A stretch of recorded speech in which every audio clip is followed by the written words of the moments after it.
Shivkranti TV news अन्याय अत्याचार बेकायदेशीर कृत्य करणाऱ्या विरुद्ध शोषित पीडित न्याय देणारा एकच आवाज। शिवक्रांती टीव्ही दिनबंधू न्यूज संपादक सत्यशोधक शंकरराव लिंगे 73 87 37 78 0।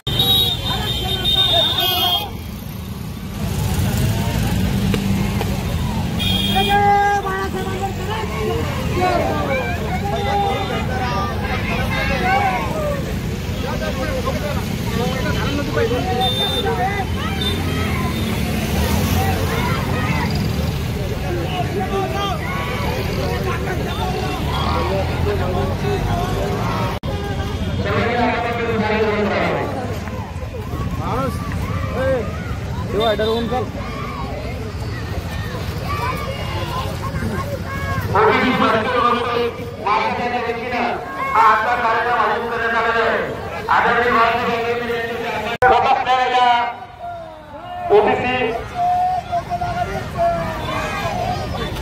आरक्षणाच्या संदर्भात जी काही या महाराष्ट्रात चालू असलेली घुसखोरी आणि या घुसखोरीला शह देण्यासाठी ओबीसी भटके विमुक्त महासंघाच्या वतीनं जालना येथे आयोजित या ओबीसींच्या हक्काच्या रक्षणासाठी जो काही मोर्चा या ठिकाणी काढलेला आहे त्या मोर्चाचं नेतृत्व आमचे मार्गदर्शक श्रद्धेय बाळासाहेब आंबेडकर यांच्या नेतृत्वाखाली हा मोर्चा त्या ठिकाणी होतोय।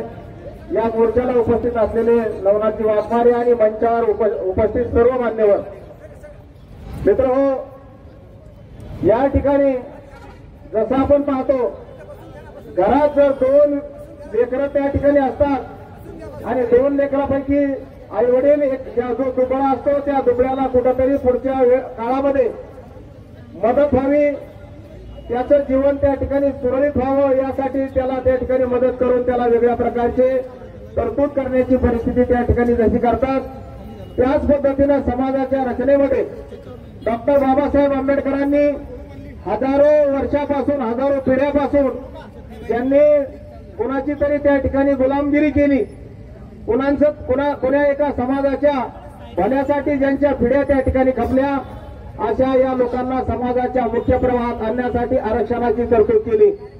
1950 ला घटनेने दिलेलं आरक्षण ओबीसींना खऱ्या अर्थानं त्या ठिकाणी 1994 ला त्या ठिकाणी प्राप्त झालं। 1994 ला प्राप्त झालेलं ओबीसींचं आरक्षण त्या ठिकाणी आम्हाला समजायला 5-10 वर्ष निघून गेले आणि 2019 ला या आरक्षणाची त्या ठिकाणी वाट लागली। कसं तरी श्रद्धेय बाळासाहेबांच्या संघर्षामुळे हे ओबीसींचं आरक्षण पुन्हा प्रस्थापित झालं आणि हे पुन्हा प्रस्थापित झालेलं आरक्षण त्या ठिकाणी कुठंतरी त्या आरक्षणाच्या माध्यमातून आमच्या ओबीसीच्या या घटकाला शिक्षणामध्ये, नोकऱ्यामध्ये आणि राजकारणामध्ये कुठंतरी त्याचं प्रतिनिधित्व मिळवू लागलं।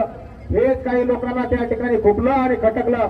त्याच्यातून अशा पद्धतीनं हे आरक्षण त्या ठिकाणी काढता येणार नाही, पण आपणच या ओबीसीच्या आरक्षणात घुसखोरी करण्याचं प्लॅनिंग काही लोकांनी त्या ठिकाणी केलं मित्र, आणि हे घुसखोरी करण्यात या ठिकाणी हे लोक यशस्वी झाले। ही घुसखोरी त्या ठिकाणी पूर्ववत करण्यासाठी सध्या स्वतःच्या त्या ठिकाणी पूर्ण ताकदीनिशी एकच राजकीय पक्ष महाराष्ट्रामध्ये काम करतो, तो म्हणजे वंचित बहुजन आघाडी आणि वंचित बहुजन आघाडीचे सर्वेसर्वा माननीय श्रद्धेय बाळासाहेब आंबेडकर। आपण पाहतो या ठिकाणी मित्र ज्या भारतीय जनता पार्टीला आपण वर्षानुवर्ष त्या ठिकाणी मदत केली, आपण पाहत होतो आम्ही सर्व ओबीसी बांधव हे कुठल्या तरी धार्मिक प्रवृत्तीचे असल्या कारणानं या ठिकाणी आम्हाला गोहत्या बंद करायची, त्या ठिकाणी मशिदीवाले भोंगे उतरायचे, लोकसंख्या थांबवायची, अशा प्रकारच्या भूलथापांना त्या ठिकाणी बळी पाडून निश्चितपणानं भारतीय जनता पार्टीच्या पाठीमागे उभं करण्याचं कट कारस्थान पाठीमागच्या काळामध्ये त्या ठिकाणी झालं आणि आम्ही सुद्धा त्याला त्या ठिकाणी बळी पडलो। मित्र, ज्यांनी यांना सत्तेमध्ये त्या ठिकाणी बसवलं, जे म्हणले की आमचा पक्ष म्हणजे ओबीसीचा डीएनए, आम्ही यांच्या ओबीसीच्या आरक्षणाला त्या ठिकाणी धक्का लागू देणार नाही, अशा प्रकारच्या वेगवेगळ्या वल्गना या महाराष्ट्रामध्ये या सध्याच्या सरकारच्या माध्यमातून सन्माननीय मुख्यमंत्र्यांनी त्या ठिकाणी केला। आम्ही आज देखील आमचा भोळा बाबडा ओबीसी त्या ठिकाणी त्यांच्यावर विश्वास ठेवून आहे. मुख्यमंत्री म्हणतात ओबीसीला धक्का लागणार नाही. आजही आमचा ओबीसी बांधव म्हणतात की मुख्यमंत्र्यांनी सांगितलंय आरक्षणाला धक्का लागणार नाही. मित्रांनो, या ठिकाणी मोठा बुंगळा लागला आणि ओबीसी मध्ये मोठ्या प्रमाणात त्या ठिकाणी घुसखोरी झाली. तरी आम्ही त्या ठिकाणी वेगळ्या प्रकारची आशा त्या ठिकाणी बाळगून आहोत. आजच्या घडीला आपण पाहतो की या शिंदे समितीच्या माध्यमातून 56 लाख 58 लाख नोंदी त्या ठिकाणी सापडल्या.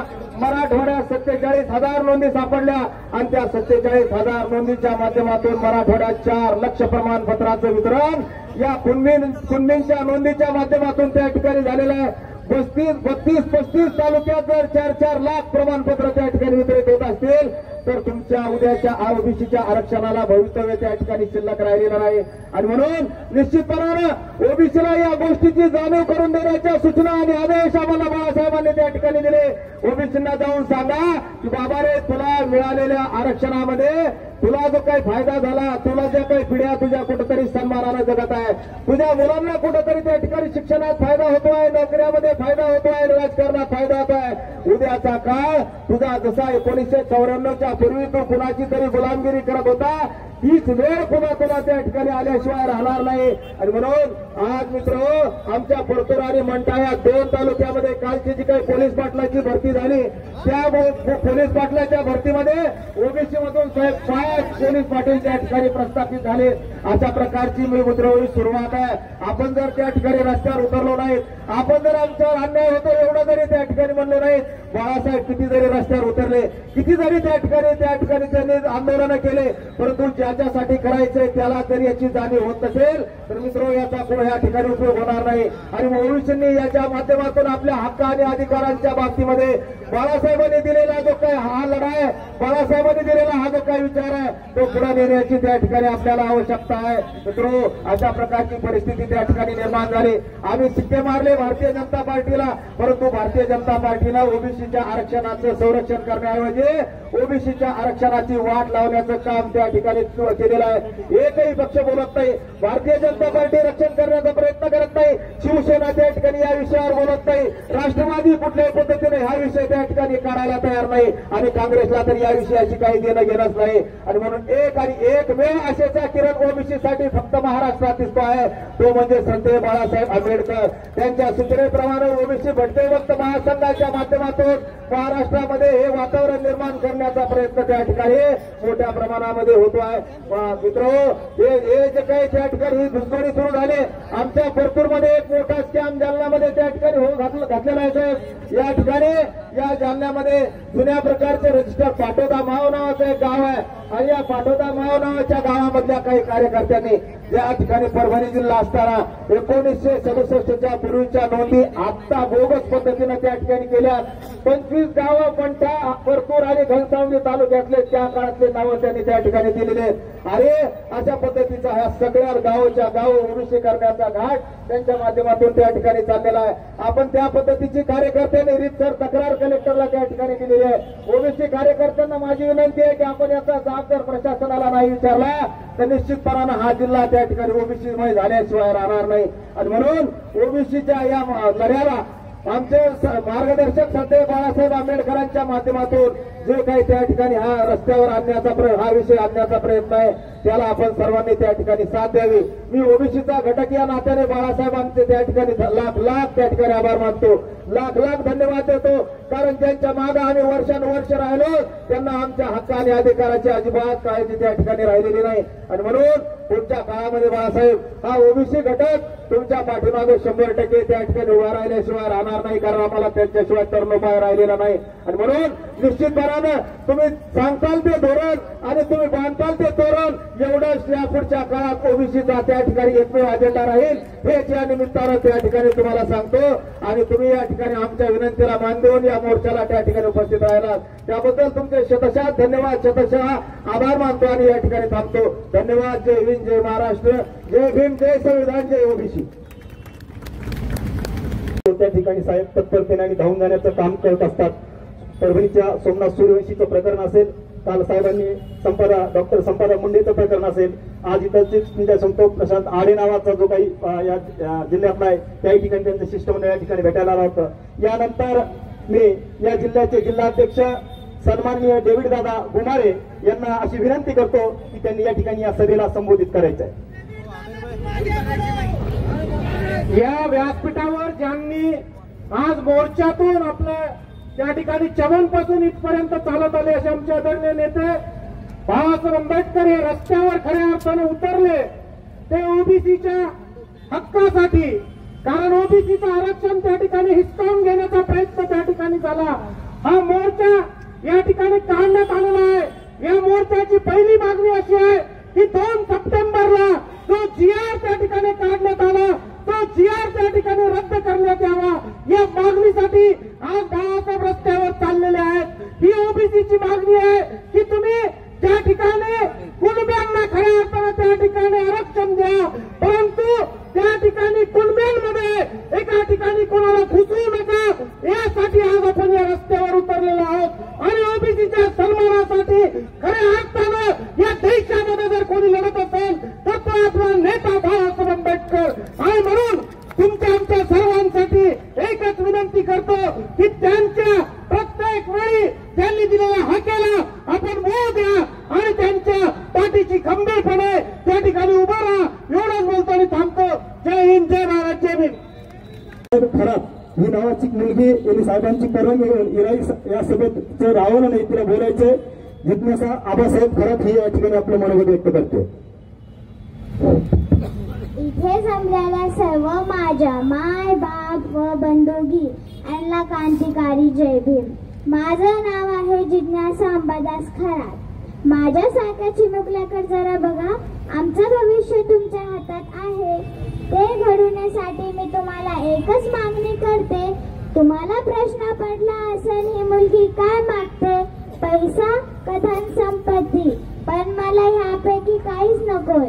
येणाऱ्या निवडणुकीमध्ये मला सगळ्यांचे एक मत हवंय, ते की बाळासाहेबांना, वंचित बहुजन आघाडीला आणि वंचित बहुजन आघाडीला निवडून द्या. धन्यवाद. तज्ञ भूमिका या ठिकाणी आम्हा सर्वांना या ठिकाणी सत्य. यानंतर जालन्याच्या न्यायदंडाधिकारी तथा तहसीलदार मॅडम आपल्या उपस्थित झालेल्या छायाताई पवार यांना आपण या ठिकाणी या समितीच्या वतीनं या ठिकाणी निवेदन देणार आहोत. मी तहसीलदार मॅडम आणि समितीला विनंती करतो की त्यांनी या ठिकाणी निवेदन त्यांना सुपूर्द करायचंय. माझ्या आजूबाजूला उभा असलेल्या माझ्या कार्यकर्त्यांना आणि बांधवांना विनंती असेल, आपल्याला साहेबांचं भाषण ऐकायचंय. शक्यतो ज्याला समोरून येता आलं ही विनंती आहे. शक्यतो ज्याला समोरून येता आलं त्यांनी 100% समोरून येण्याचा प्रयत्न करा. यानंतर या ठिकाणी निवेदन आपण या कार्यक्रमात देत आहोत. बांधवांनो, श्रद्धेने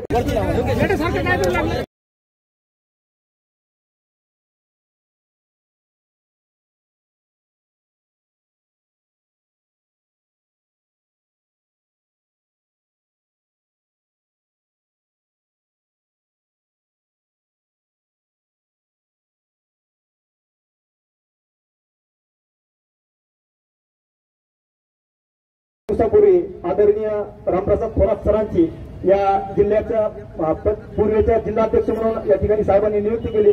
पुणेशेखदास सरांचं या ओबीसी भटकेंद्र महासंघाच्या वतीनं मी या मंचावरून हार्दिक स्वागत आणि शुभेच्छा देतो. यानंतर गेल्या विधानसभेला श्रद्धेय नेते बाळासाहेब आंबेडकरांच्या माध्यमातून या महाराष्ट्रामध्ये 100 उमेदवार ओबीसी समाजाचे प्रतिनिधित्व म्हणून सभागृहात जाण्यासाठी या ठिकाणी दिले.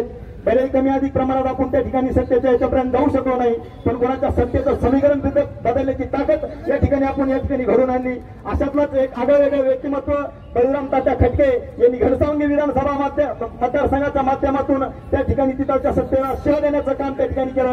मी आदरणीय तात्या बळीराम तात्यांना विनंती करतो की त्यांनी या ठिकाणी या सभेला संबोधित करावं. महाराष्ट्राची कुलस्वामी नाही तुळजाभवानी हिंदवी स्वराज्य संस्थापक छत्रपती शिवाजी महाराज, राज्यघटनेचे शिल्पकार महामानव परमपूज्य डॉक्टर बाबासाहेब आंबेडकर या महामानवांना अभिवादन करून आजच्या या ओबीसी आरक्षण बचाव रॅलीचे मुख्य मार्गदर्शक आमचे नेते स्वर्गीय बाळासाहेबजी आंबेडकर, नवनाथाबा वाघमारे, आमच्या ताई आणि सन्माननीय व्यासपीठ.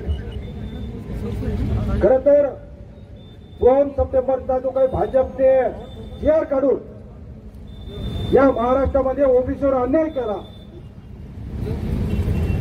त्याचा परिणाम असा झाला साहेब की ज्या अंतरवाली सराटीमध्ये मराठा समाजाचं आंदोलन चालू झालं त्याच अंतरवाली सराटी मूळ ओबीसीवर अन्याय झाला. तिथल्या पोलीस पाटील भरतीमध्ये आता सर्टिफिकेट निघालेल्या महिलाला तिथे संधी देण्यात आली. मग एकीकडे भाजप म्हणता आमचा ओबीसी डीएनए, आता काय भाजपचा डीएनए चेंज झालाय का? एकीकडे आता या स्वराज्य संस्थेच्या निवडणुका डोळ्यासमोर आहेत. आता दिवाळी झाली, दिवाळीचा स्नेहमिलनाचा कार्यक्रम झाला. अंबड तालुक्यातील बदनापूर मतदारसंघातील रोयवाघाट सर्कल हे मूळ ओबीसीला सुटलं. पण इथल्या जातीवादी नेत्यांनी या जालन्याचे माजी खासदार माजी केंद्रीय मंत्री रावसाहेब पाटले दानवानी त्या रोयवाघाट सर्कलचं जिल्हा परिषदचं तिकीट मराठा समाजाला डिक्लेअर करून टाकलं. अरे तुम्ही आमच्या हक्काच्या जागा हिसकावतात आणि त्याचं कारण सांगतो तुम्हाला काय कशामुळे डिक्लेअर केलं. तर या जिल्हा परिषदची जागा ओबीसी महिलाला सुटलेली आहे आणि तिला विद्यमान सभापती आमच्या मार्केट कमिटीचे त्यांच्या विशेषकर ओबीसीचं सर्टिफिकेट आहे. म्हणून आमच्या जिल्हाध्यक्षपदांच्या डोळ्यात खुपतं म्हणून लगेच मराठा समाजाची जागा डिक्लेअर करून टाकली आणि तिथे उमेदवार डिक्लेअर केला. मग आम्ही ठरवलं, आम्ही श्री बाळासाहेब आंबेडकरांच्या नेतृत्वात या जिल्ह्यामध्ये जिल्हा परिषद आणि पंचायत समिती आणि महानगरपालिका नगर परिषदच्या निवडणुका लढतो. जिल्हा वंचित आणि ओबीसी एकत्र मिळून आम्ही निवडणुका लढतो. जर तुम्हाला आमच्या लोकांना तिकीट द्यायची नसतील आणि मला खरं तर काल एक आश्चर्य झालं, जे स्वतःला सवय घोषित म्हणजे देशाचे नेते म्हणतात अशा नेत्यांनी काल एक डिक्लेअर केलं की ज्या मूळ ओबीसीच्या जागा आहेत त्या मूळ ओबीसीला द्या. अरे आमचं आरक्षण घालवण्याचं खरं तुम्ही मोठे पुढाकार तुम्ही घेतला. ज्या अंतरवालीत ज्या दरंगेला तुम्ही तिथं बसवलं, तुमच्या आमदाराचे राजेश टोपेने तिथं बसवलं आणि आता तुम्हाला ओबीसीची आठवण झाली निवडणुका डोळ्यासमोर ठेवून. पण मी घनसावंगीची विधानसभा माननीय श्री बाळासाहेब आंबेडकरांच्या आशीर्वादाने लढलो. जे आंदोलन त्या अंतरवालीच्या आमदारांनी उभं केलं त्या आमदाराचा 25 वर्षाचा इतिहास आम्ही संपवला ते श्री बाळासाहेब आंबेडकरांच्या आशीर्वादानं. म्हणजे गावगाड्यातला ओबीसी काय करू शकतो हे त्यांना माहीत नसावं. साहेब दिवाळी दिवशी या घटना आमच्या तालुक्यात घडली. काही आमच्या माता भगिनी बुटवाडी म्हणून गाव आहे आमच्या तालुक्यात, आमच्या माता भगिनी आपल्या अंगणामध्ये रांगोळी काढीत होत्या. तिथं काही जातीवादी लोक जाऊन फोटो काढायचा प्रयत्न केला. आमच्या लोकांनी त्यांना फक्त विचारलं बाबा हो तुम्ही आमच्या माता भगिनी अंगणात रांगोळी काढत असताना तुम्ही काय करता. आमच्या लोकांवर चाकू हल्ले झाले आणि आमच्या लोकांवर 307 सारखे गुन्हे दाखल करण्यासाठी या जिल्ह्यातीलच नव्हे तर या महाराष्ट्रातील अर्धा विधवंत मंत्रिमंडळ आणि जवळपास 50 आमदारांनी जातीवादी आमदारांनी इथल्या पोलीस प्रशासनावर दबाव आणला आणि 307 मध्ये अटकपूर्व जामीन होते. हा तर खरं म्हणजे काय म्हणावं, कायदा या महाराष्ट्रात आहे की नाही. एकीकडे या महाराष्ट्राचे मुख्यमंत्री देवेंद्र फडणवीस सांगतात की ओबीसीला धक्का न लावता आम्ही मराठा समाजाला आरक्षण दिलंय. तर मी आपल्या समोर सांगतोय येणाऱ्या विधानसभा जिल्हा परिषद पंचायत समिती असेल, नगर परिषद असेल, महानगरपालिका असेल, कमळाला आणि भाजपला धक्का न लावता तिथून पुढे मतदान करत आपल्याला. मग तुम्ही म्हणता कुणाला करायचं. आपले लोक उभं राहणार आहेत. बाबांनो आपलं कोण फरक कोण ओळखायला शिकलं पाहिजे. आपण जोपर्यंत आपण आपल्या माणसाला मतदान देणार नाही, आपल्या माणसाला मोठं करणार नाही, तोपर्यंत हे लोक तुमचा आमचा गैरफायदा घेतील. तुमच्या आमच्या मतावर सत्तेत निवडून यायचं, आणि तुमच्या आमच्या आरक्षणासाठी एका समाजाला पाठिंबा द्यायचा. हात जोडून तुम्हाला विनंती आहे. आपला उमेदवार बिगर पैशाला असून द्या, गरीब असून द्या, काळा असून द्या, बेंद्र असून द्या, पण आपल्या माणसाला मतदान केल्याशिवाय इथून पुढे यांना सुट्टी नाही. कुठल्याही पक्षाच्या उमेदवाराला मतदान करू नका. तुम्ही राष्ट्रवादीला उमेदवाराला मतदान केलं तर हीच परिस्थिती येणार आहे. तुम्ही शिवसेनेला मतदान केलं तर हीच परिस्थिती येणार आहे. या महाराष्ट्रात फक्त एकमेव श्रद्धेय बाळासाहेब आंबेडकरांची पार्टी असेल की ओबीसीच्या पाठीमागे उभे राहते खंबीरपणे. म्हणून तुम्हाला हात जोडून विनंती आहे. श्रद्धेय बाळासाहेब आंबेडकर आपल्याला दोन आदेश देतील. त्या आदेशाच्या प्रमाणे आपण सगळेजण वागूया ही सगळ्यांना विनंती करतो. थांबतो. जय हिंद, जय ओबीसी, जय भीम. धन्यवाद.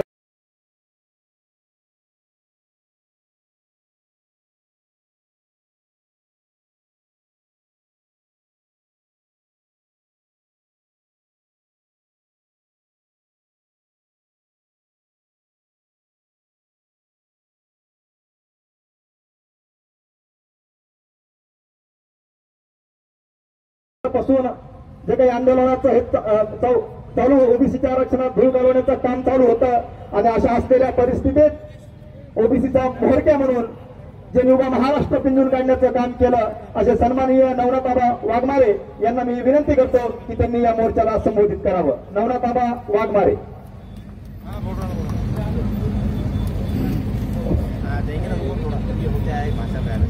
रयतेचे राजे छत्रपती शिवराय, क्रांतीसूर्य महात्मा ज्योतिराव फुले, विश्वरत्न भारतरत्न डॉक्टर बाबासाहेब आंबेडकर, राजमाता राष्ट्रमाता अहिल्यादेवी होळकर, माता रमाई, माता सावित्री, माता जिजाऊ, संत गाडगे बाबा, संत भगवान बाबा, महात्मा बसवेश्वर, संत सेवालाल आणि ज्या महापुरुषांनी महामानवांनी ओबीसी बहुजनांच्या कल्याणासाठी आपलं पूर्ण आयुष्य झिजवलं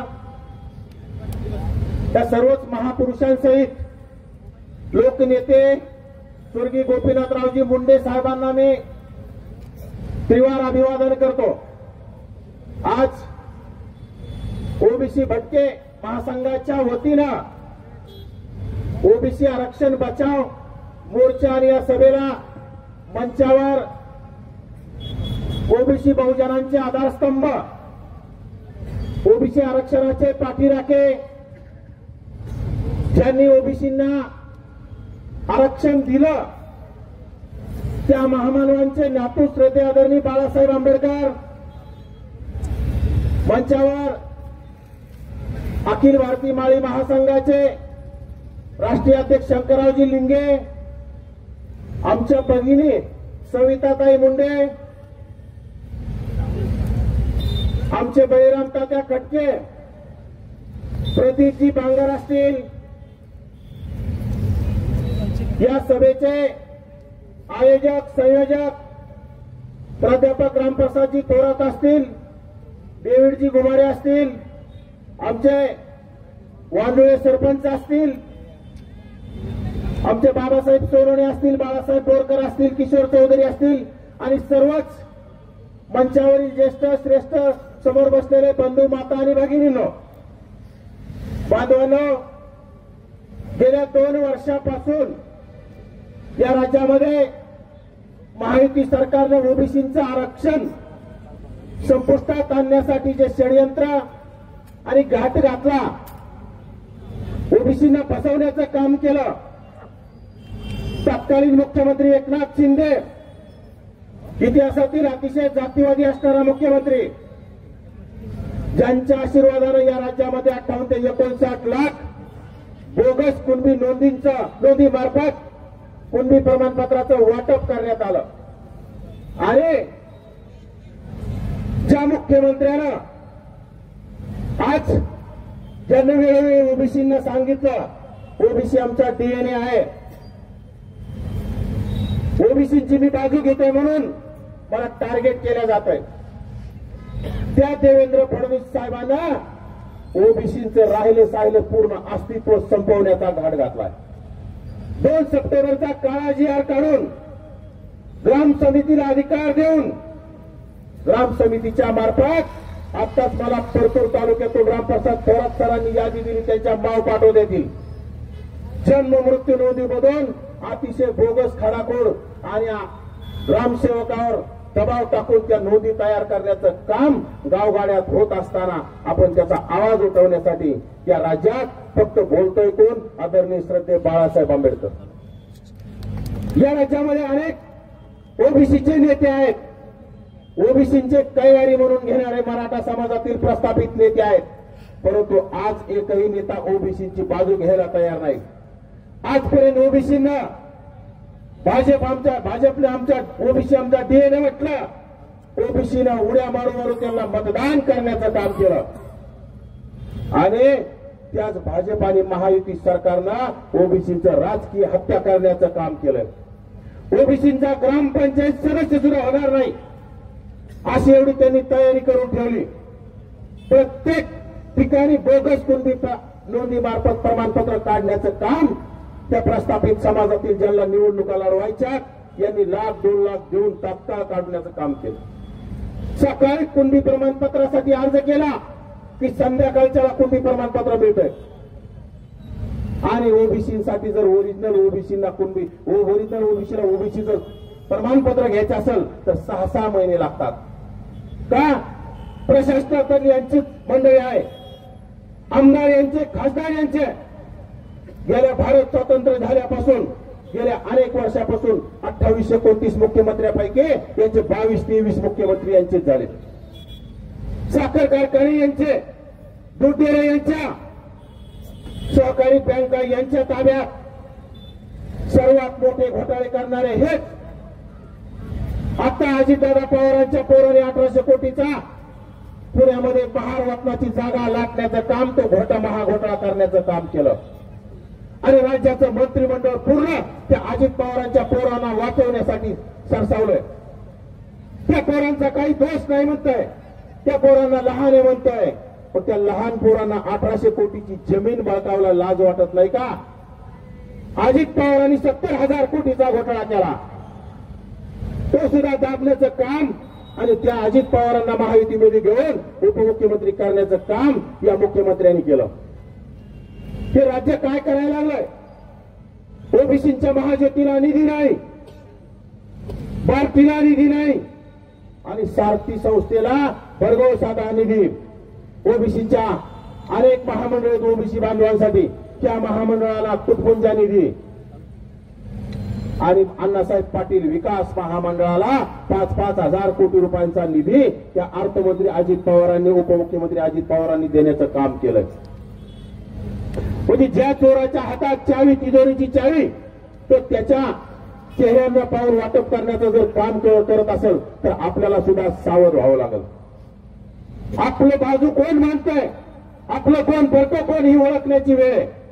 आज ओबीसींच्या अनेक मंत्री आहेत, त्यांचा आवाज बंद करण्याचं काम त्या मुख्यमंत्र्यांनी, दोन्ही उपमुख्यमंत्र्यांनी केलंय.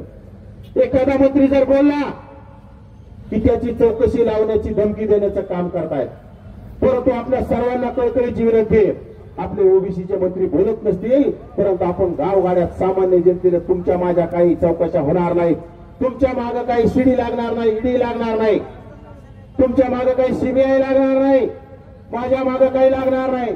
त्यामुळे आपण बोललं पाहिजे, बोलतं केलं पाहिजे.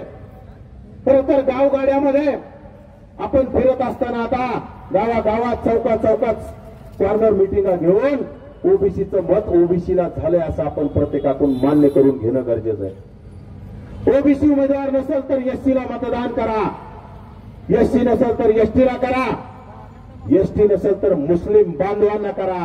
परंतु ज्यांनी आपलं आरक्षण संपवलंय, ज्यांनी आपल्याला गेल्या 2 वर्षामध्ये मारहाण करण्याचं काम केलंय, ओबीसीने त्यांना टार्गेट करण्याचं काम केलंय, यांना आता आपण धडा शिकवल्याशिवाय स्वस्थ बसू नका.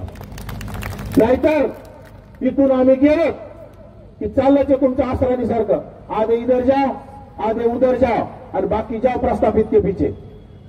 हे चालणार नाही. आता आदरणीय श्रद्धेय बाळासाहेब आंबेडकर तुमच्यासाठी बोलताय आणि मला तर वाटतंय आज ओबीसीने आता खुल्या जागेवर लढलं पाहिजे.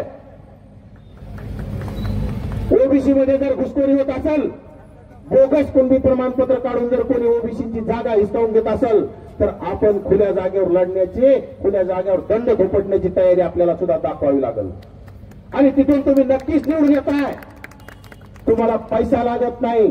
आणि माझी मतदार बांधवांना सुद्धा, ओबीसी मतदार बांधवांना, एससी मतदार बांधवांना, एसटी मुस्लिम मतदार बांधवांना कळकळीची विनंती, प्रस्थापित पैशावाले तुम्हाला पैशाचं प्रलोभन देतील.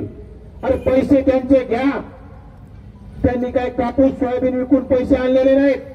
ते पैसे तुमचे आमचे हक्काचे पैसे हिसकावून घेतलेले पैसे त्यांचे घ्यायचे. परंतु मतदान आपल्या ओबीसी उमेदवाराला करायचं, मतदान आपल्या एससी बांधवांना करायचं, मतदान एसटी बांधवांना करायचं, मतदान मुस्लिम बांधवांना करायचं. आणि जर तुम्ही आता नाही केलं तर तुमचं काही खरं नाही. आम्ही बोलणारे बोलत राहू आणि तुम्ही पुन्हा गुलाबीच्या दारात लोटांगण घेत राहा, अशी परिस्थिती होत राहील. त्यामुळे आपल्याला सर्वांना कळकळीची विनंती आहे. या गेल्या 2 वर्षापासून मायक्रो ओबीसीतील अनेक लोकांना मारहाण झाली. नावी समाजाचे दुकानं फोडण्यात आले, सोनार समाजाचे दुकानं जाळण्यात आले. मायक्रो ओबीसींना मारहाण करून भयभीत करण्याचं काम केलं. एखाद्या व्यक्तीने सोशल मीडियावर काही लिहिलं की त्याच्या घरी जाऊन त्याला मारहाण करण्याचं काम केलं. आताच माझा बंजारा समाजाचा परतूर तालुक्यातील मुकेश साडे नावाचा तरुण औरंगाबाद येथे, मी जाणीवपूर्वक औरंगाबाद म्हणतोय साहेब, तिथं छत्रपती संभाजीनगर नावाचा बोर्ड लागला रेल्वे स्टेशनच्या आसपास. त्या तरुणानं अनावधानानं त्या बोर्डावर बघितला नाही आणि अनावधानानं त्या बोर्डाच्या खाली लघुशंका केली. म्हणून प्रस्थापित गावगुंडाने त्याचा व्हिडिओ केला आणि महाराष्ट्रभर त्याचा व्हिडिओ व्हायरल करून त्या मुलाला शिवीगाळ, धमक्या, तुझ्या घरी येऊन तुझी धिंड काढू, तुझ्या कुटुंबाला मारहाण करू, अशा धमक्या देण्याचं काम केलं. आणि त्या गरीब कुटुंबातील, उस्तर कामगार करणाऱ्या कुटुंबातील मुकेश साडे या तरुणानं स्वतःचं विहिरीत पुढे मारून जीवन संपवलं. याला जबाबदार कोण आहे? आणि इकडं महाराष्ट्रातील मीडिया त्या अंतरवालीच्या खली बाबाचं दाखविती की त्याला कोणती धमकी आली. त्या भिकारचं त्याला कोण धमकी देणार आहे? एखाद्या ओबीसी नेत्यांना टार्गेट करायचं म्हणून स्टंट करायचा, मीडियांना पैसा पुरवायचा आणि आपल्यापाशी मीडिया आपल्या पायथ्याशी ठेवायची आणि धनंजय मुंडेंनी मला धमकी दिली म्हणायची. धमकी देणारे कोण? याचे जुने सहकारी. धमकी देणारे कोण? याच्याच समाजातील. का धमकी देत आहेत? कारण की याने मराठा समाजातील लोकांना सुद्धा विधानसभेला फसवलंय. उमेदवारी देतो म्हटला, सर्वांना मला आपल्याला उमेदवार उभा करायचे, एकही उमेदवार त्यांनी उभा केला नाही. आणि प्रस्थापित निजामी मराठ्यांकडून, निजामी विचारांच्या नेत्यांकडून करोडो रुपये संपत्ती गोळा करण्याचं काम त्या खलीबाबांनी केलं. आणि सामान्य मराठा समाज, गोरगरीब कष्टकरी मराठा समाजाचे तरुण विधानसभा लढण्याची स्वप्न पाहत होते. आदरणीय बाळासाहेबांनी सुद्धा अनेक मराठा समाजाच्या तरुणांना वंचित बहुजन आघाडीच्या वतीनं उमेदवाऱ्या दिल्या. साहेब, मी सुद्धा होतो तुमच्यासोबत. हिंगोलीमध्ये मराठा समाजाच्या उमेदवाराची सभा मी सुद्धा केली. आम्ही मराठा समाजाच्या विरोधात नाही, आम्ही निजामी मराठ्यांच्या विरोधात येत. आणि त्यांच्यासाठी, त्या निजामी मराठ्यांसाठी आंतरवालीचा खलीबाबा काम करतोय. कारण निजामी मराठे एखादा ओबीसीचा नेता बोलायला लागला की त्याचा आवाज दाबण्यासाठी पैशाचा पाऊस पाडतात आणि असे खलीबाबासारखे काहीतरी खुलटे सुलटे आरोप करून त्या ओबीसी नेत्यांना मलिन करण्याचं काम करतात. मागच्या 2 वर्षात आदरणीय भुजबळ साहेबांच्या बाबतीत अतिशय खालच्या पातळीत वयाचं भान न ठेवता हा 5वी नापास बिंडूक माणूस बोलत गेला. ओबीसी समाज भयभीत होता. ऐकून घेतलं पण ऐकून घेण्याची सुद्धा क्षमता असते. मग आता कुठे धमकी दिली तर धनंजय मुंडे साहेबांसोबत खोटे मला त्यांचे. धनंजय मुंडे साहेब ते बाजूला जाऊन बोलत होते. मग माझी गाडी जाणार आता कोण आहे? त्याचे 200 फोटो 200 व्हिडिओ मी या 5वी नापासासोबत दाखवतो. महंत नारायणगडाच्या महंतांनी त्या 5वी नापासाला आणि त्या दोघांना सोबत माळ टाकलेला मी व्हिडिओ दाखवू शकतो. पण याच्यावर का कारवाई होत नाही? पोलीस प्रशासन काय करत आहे? पोलीस प्रशासन फक्त ओबीसी नेत्यांना नोटीस देण्याचं काम करतात काय? हे चालणार नाही. हे राज्याचे देवेंद्र फडणवीसांना आम्ही आता इथून सांगू इच्छितोय, तुम्ही जाणीवपूर्वक जरांगेच्या खांद्यावर बंदूक ठेवून जर ओबीसी नेत्यांना संपवण्याचं काम करत असाल तर आम्ही सुद्धा विसरून जाऊ. तुम्ही सुद्धा मायक्रो आहात, तुम्ही सुद्धा लहान जातीतले आहात आणि तुम्हाला खरं तर देवेंद्र फडणवीसांनाच लाज वाटली पाहिजे.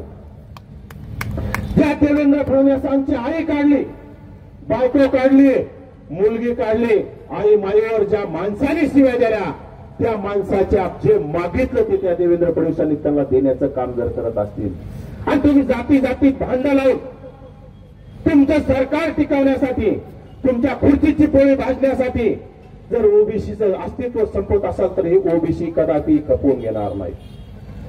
कारण आता ओबीसीने ठरवलंय, ज्याप्रमाणे तुम्ही म्हटलात ओबीसी आमचा डीएनए, आम्ही ओबीसीची बाजू घेतोय आणि ओबीसीना धक्का न लागता आरक्षण देऊ, धक्का न लागता आरक्षण दिलंय.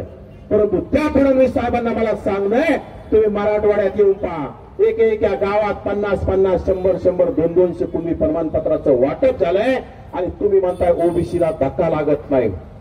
पण ओबीसी बांधवांनी सुद्धा आता ठरवलंय महायुतीतील सर्वच पक्षांच्या चिन्हाला धक्का न लागता मतदान करायचंय. करायचंय का नाही? पण गावाकडे गेल्यावर पुन्हा बदलायचंय. आणि महायुतीतील काही मंत्री त्या मुख्यमंत्र्यांची बाजू घेऊन मुख्यमंत्र्यांच्या दबावापोटी तुम्ही जर सांगत असता ओबीसीला धक्का लागत नाही. माजी चंद्रशेखर बावनकुळे या नावाने तुम्ही मराठा समाजाच्या उपसमितीच्या अध्यक्ष विखे पाटलांसारखं बोला, समाजाच्या बाजूने बोला, परंतु तुम्ही सत्तेसाठी, खुर्चीसाठी समाजाचं वाटोळं समाजाला विकण्याचं काम करू नका. बावनकुळे साहेब वारंवार सांगताय की ओबीसीला कुठलाही धक्का लागत नाही. त्या बावनकुळे साहेबांना माझं चॅलेंज आहे, त्या परतूर तालुक्यातल्या माव पाटोद्या गावामध्ये किती कुणबी प्रमाणपत्र वाटप झाले त्या बावनकुळेंनी येऊन पाहावं. ओबीसींना कुठली शिष्यवृत्ती नाही, ओबीसींना काही दिले जात नाही. राहिला शेतकऱ्यांचा प्रश्न, शेतकऱ्यांच्या बाजूने तर कोणीच राहिलं नाही. शेतकऱ्यांच्या बाजूने आंदोलन करण्याचं स्टंट करणारे अनेक लोक आहेत, परंतु ते सुद्धा जर राज्य सरकारच्या दबावाला, राज्य सरकारच्या आमिषाला बळी पडून जर आंदोलन मॅनेज करत असतील तर शेतकऱ्यांनी जाता दांडका हातात घेण्याची वेळ आलेली आहे. शेतकऱ्यांनी सत्तेतल्या आमदारांच्या गाड्या अडवाव्या. कोणाच्या नेतृत्वाची गरज नाही, आमची गरज नाही तुम्हाला. शेतकरी हा जगाचा पोशिंदा आहे. त्यांनी जर ठरवलं ना तर या महाराष्ट्रातील सर्व आमदार खासदारांच्या गाड्या अडवल्या ना ते तुमच्या दारात लोटांगण घेऊन तुमच्या कापसाला, सोयाबीनला भरघोस असा भाव देतील. तुमच्या नुकसानीचे पंचनामे न करता तुम्हाला पाहिजे तेवढी मदत करण्याचं काम करतील. परंतु आज शेतकरी शांत आहे, शेतकरी नेतृत्वाची वाट बघत बसलाय. त्यामुळे शेतकऱ्यांनी कुठल्याही नेतृत्वाची वाट बघत बसू नये. शेतकऱ्यांनी आता स्वतःचा दुखण्याचा स्वतःच इलाज करणं गरजेचं आहे. सरते बाळासाहेब तुमच्यासाठी, आमच्यासाठी लढताय, परंतु आपण बाळासाहेबांच्या पक्षांना कधीही मतदान करत नाही. आपण गोड बोलणाऱ्या, ओबीसी आमचा डीएनए मानणाऱ्या, आपल्या खांद्यावर हात टाकणाऱ्या, आपल्या डोक्यावर खोटा हात ठेवणाऱ्या लोकांना आजपर्यंत मतदान करत आलो. आदरणीय बाळासाहेब आंबेडकरांनी 2024च्या विधानसभेच्या पूर्वी सुद्धा ओबीसीचे आरक्षण बचाव यात्रा या राज्यात काढली आणि ओबीसीला प्रस्थापित पक्षांनी या राज्यातील भाजप असाल, काँग्रेस असाल, दोन्ही राष्ट्रवादी असतील, दोन्ही शिवसेना असतील, यांनी किती तिकिटे दिले या पक्षांना आपण विचारलं पाहिजे. पण श्रद्धेय बाळासाहेब आंबेडकरांनी या राज्यात 100 तिकीट ओबीसी बांधवांना दिले, एससी बांधवांना दिले, मराठा बांधवांना दिले, एसटी बांधवांना दिले, मुस्लिम बांधवांना दिले. पण तरी सुद्धा आपण बाळासाहेबांच्या पाठीशी खंबीरपणे उभा राहायला मागे पुढे विचार करत असाल तर एक दिवस तुम्ही नेस्तनाबूत झाल्याशिवाय पर्याय राहणार नाही आणि तुम्हाला हे सर्व प्रस्थापित पक्षातले लोक तुम्हाला संपवल्याशिवाय स्वस्थ बसणार नाहीत. त्यामुळे आता तुम्ही यांच्या उलटापणा बळी न भरता येणाऱ्या काळात आता महानगरपालिका असतील, नगरपालिका जिथं जिथं होतील तिथं ओबीसीचं मत ओबीसीला झालं पाहिजे. आरक्षणवाद्यांनी आरक्षणवाद्याला मतदान करणं गरजेचं आहे. आपलं कोण फरक कोण याची मोठ बांधणं गरजेचं आहे. तुम्हाला दलित, मुस्लिम, ओबीसी ही मोठ बांधून एकत्र येऊन लढा द्यावा लागणार आहे. नाहीतर हिंदू खतरे में म्हटलं की आधे इधर जाओ ना आधे उधर जाओ. काही खतरे में नाही, काही नाही. सत्ता खतरे में आली की हिंदू खतरे में येतो. सत्तेला अडचण आली की हिंदू खतरे में येतो. नाहीतर कुठल्या मुसलमानाने कोणाला काय केलं मला सांगा? कुठल्या हिंदूने मुसलमानाला त्रास द्यायला मला सांगा? परंतु यांची सत्ता, मनुवाद्यांची सत्ता खतऱ्यात आली की हिंदू खतरे में मानायचा आणि 75% ओबीसी भगवे झेंडे घेऊन पळायला सुरुवात. परंतु तुमचं आरक्षण गेलं हे तुम्ही ध्यानात राहू द्या. बाकी काही ध्यानात ठेवू नका. तुमच्या ग्रामपंचायत सदस्य होणार नाही. तुमच्या नोकरीतलं आरक्षण संपलेलं आहे. तुमच्या शिक्षणातलं आरक्षण संपलेलं आहे. तुमचं आरक्षण वाचवण्यासाठी आता बाळासाहेबा व्यतिरिक्त दुसरा कोणी येणार नाही. त्यामुळे आपला सर्वांना कळकळीची विनंती, आपण आता फक्त बाळासाहेबांच्या नेतृत्वात लढलं पाहिजे. आज मला खरं तर बाळासाहेब आपल्यासाठी लढताय आणि ओबीसीने हा झेंडा दांडा खांद्यावर घेऊन आपण लढलं पाहिजे. तालुक्यात सभा झाल्या पाहिजे. गाव गाड्यामध्ये जनजागृती बाळासाहेबांच्या नेतृत्वात, बाळासाहेबांच्या आशीर्वादानं आपण लोकांना जाग करण्याचं काम केलं पाहिजे. मी काय कुठल्या पक्षाचा नाही, मी काय श्रद्धेय बाळासाहेब आंबेडकरांच्या सुद्धा वंचित बहुजन आघाडीचा सदस्य नाही. परंतु जे ओबीसीसाठी बोलता त्याच्या बाजूने मी कधी उभा राहणारा कार्यकर्ता आहे. आणि गेल्या 2 वर्षापासून मी बाळासाहेब एकमेव ओबीसीचं आरक्षण वाचवण्यासाठी लढलेलं पाहतोय. म्हणून मी बाळासाहेबांच्या खांद्याला खांदा लावून लढण्याचं काम करतो. आम्ही वडीगोदरीत उपोषण करत असताना आदरणीय बाळासाहेबांनी तिथं आमच्या उपोषणाला येऊन पाठिंबा दिला आणि त्यावेळी सुद्धा सांगितलं, बाळासाहेब कधी म्हटले नाही की मराठा समाजाच्या आरक्षणाला आमचा विरोध आहे. परंतु बाळासाहेब वेळोवेळी सांगतात मराठ्यांचं ताट वेगळं असलं पाहिजे, ओबीसीचं ताट वेगळं असलं पाहिजे. मराठ्यांना शिक्षण आणि नोकरीत आरक्षण मिळालं पाहिजे. मराठ्यांना राजकीय आरक्षणाची गरजच काय. परंतु या खलीबाबांना जाणीवपूर्वक ओबीसीचं राजकीय आरक्षण संपवण्यासाठी आंदोलन उभं केलंय. याचे करते करविता कोण असतील तर बारामतीचे करामती काका आहेत. काल काय म्हणले करामती काका की मूळ ओबीसीच्या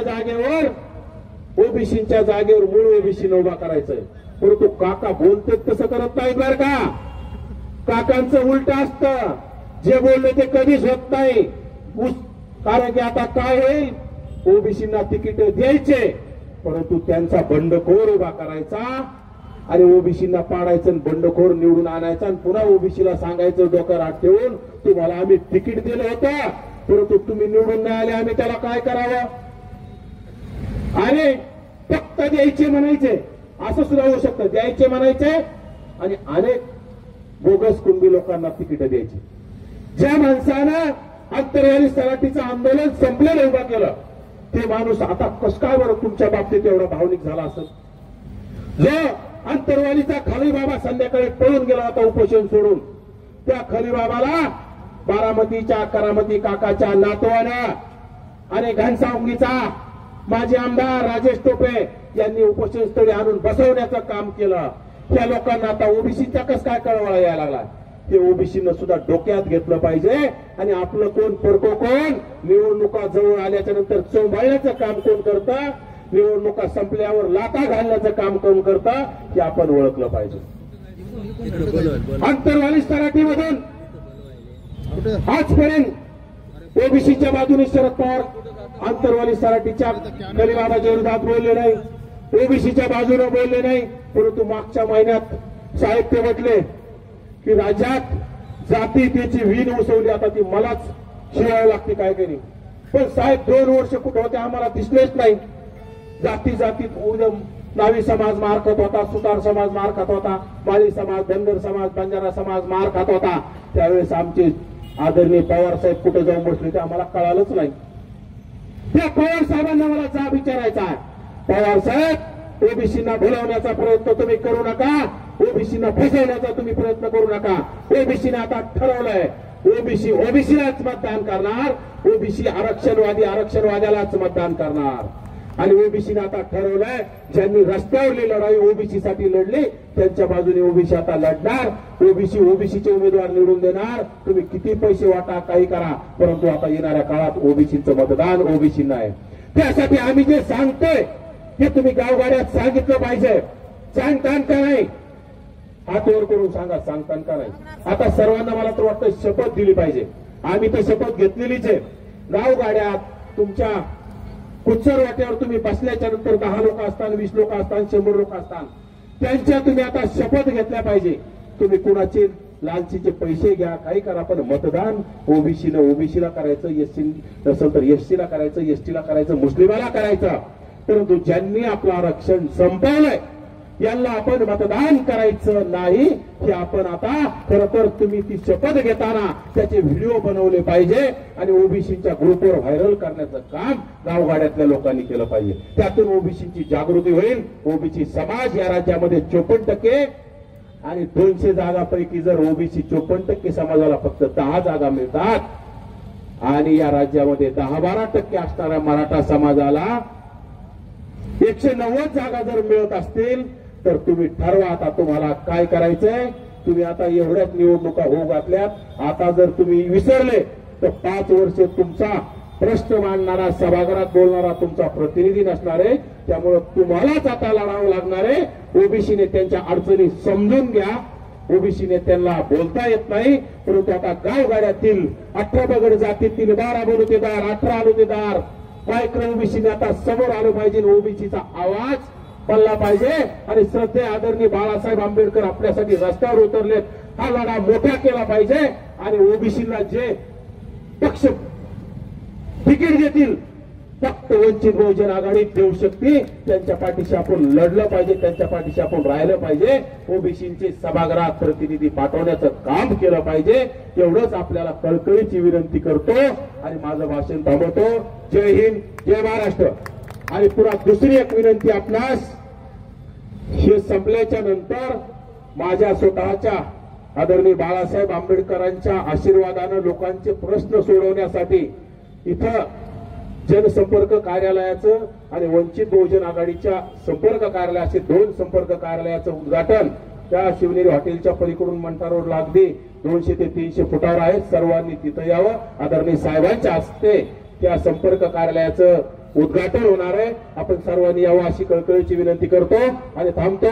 जय हिंद, जय भीम, जय ओबीसी.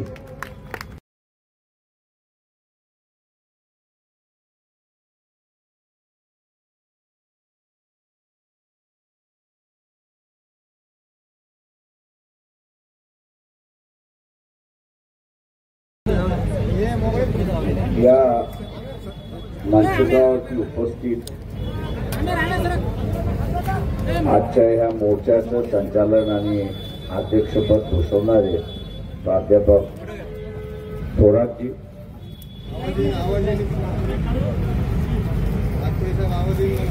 त्याच्याच बरोबर डेव्हिड गोमारे यांनी आपल्या समोर या ठिकाणी मनोगत व्यक्त केले आणि अपेक्षा व्यक्त केल्या असे असणारे नवनाथजी वाघमारे,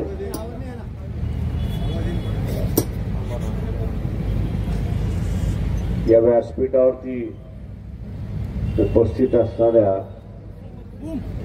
सविताताई मुंडे, मी इतर सगळ्यांची नावं या ठिकाणी काही घेत नाही. सन्माननीय व्यासपीठ उपस्थित बंधूंनो आणि भगिनींनो,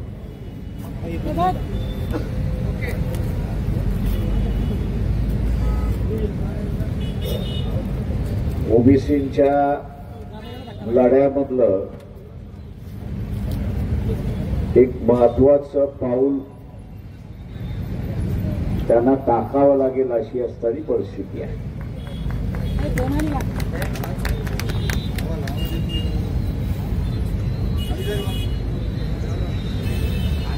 इथल्या राज्यकर्त्यांना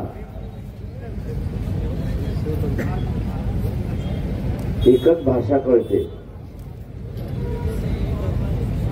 हो राजीव, बसून घ्या, बसून घ्या, तिथे बसून घे खाली राजा.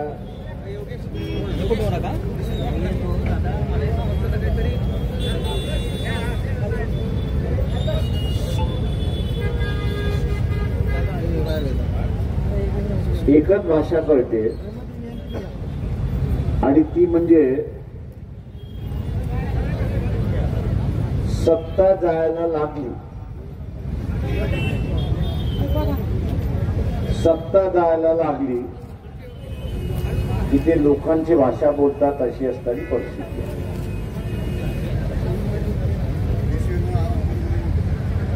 जरांगे पाटील यांनी सुद्धा एक आंदोलन उभं केलं. मुंबईमध्ये ठिय्या मांडून बसले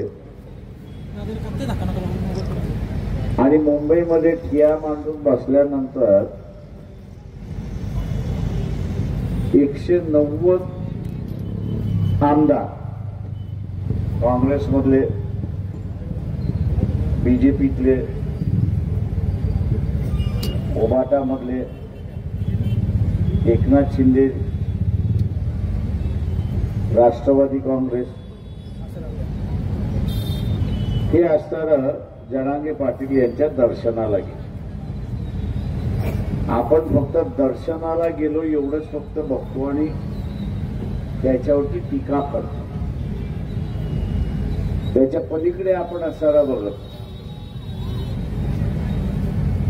आणि तिथे आपल्याला असताना दिसतं की देवेंद्र फडणवीस यांची भाषा बदलली. कोर्टाचा निर्णय येऊ द्या, मग आपण बदलू. हे 170 180 आमदार जसे असताना देवेंद्र फडणवीस यांना जाऊन भेटले, तसंच देवेंद्र फडणवीस यांची भाषा बदलली. आणि ती भाषा का बदलली तर त्या आमदारांचा असताना एक संकेत होतं की जरांगे पाटील यांची मागणी तुम्ही मान्य करा. जरांगे पाटील यांची मागणी तुम्ही मान्य करत नसाल तर एवढे सगळे आमदार तुमच्या खुर्चीखाली आग लावल्याशिवाय राहणार नाही, हा संदेश त्यांनी देवेंद्र फडणवीसांनी दिला.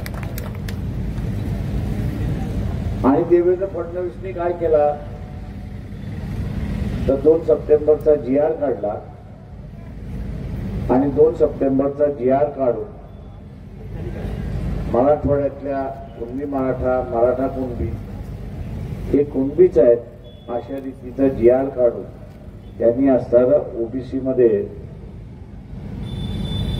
ओबीसीच्या यादीमध्ये एक घुसखोरी केली अशी असणारी परिस्थिती. आणि आता आपण बसून मागणी काय करतोय, आपण मागणी ही करतोय की तो 2 सप्टेंबरचा GR रद्द करा. देवेंद्र फडणवीस तो रद्द करणार आहे का?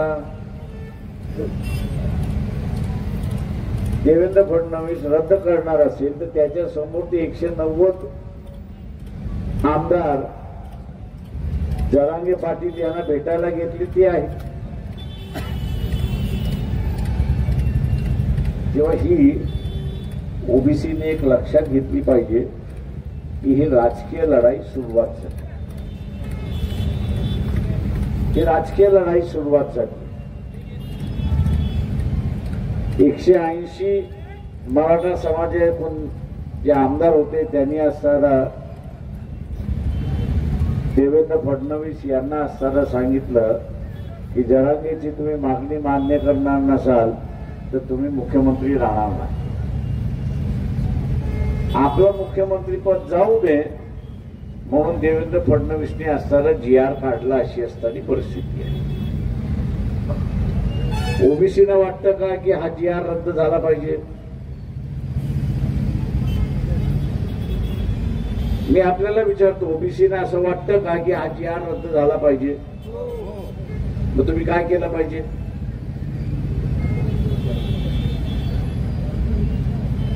तुम्ही काय केलं पाहिजे?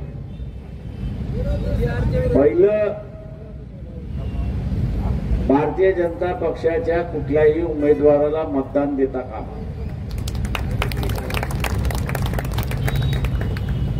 ओबीसीने खुणगाठ बांधली पाहिजे. काय खुणगाठ बांधली पाहिजे की मी कुठल्याही परिस्थितीमध्ये नगरपंचायतीच्या निवडणुकीमध्ये, नगरपालिकेच्या निवडणुकीमध्ये, जिल्हा परिषद असेल, पंचायत समिती असेल आणि त्याच्यानंतर महानगरपालिका आहे, या निवडणुकीमध्ये मी भारतीय जनता पक्षाला आणि त्याचे असणारे सहयोगी, त्यांचे सहयोगी कोण आहेत, त्यांचे मित्र पक्ष कोण आहेत,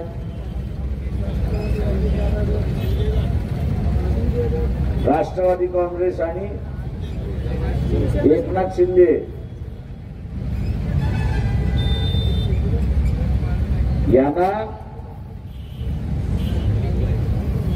यांना काय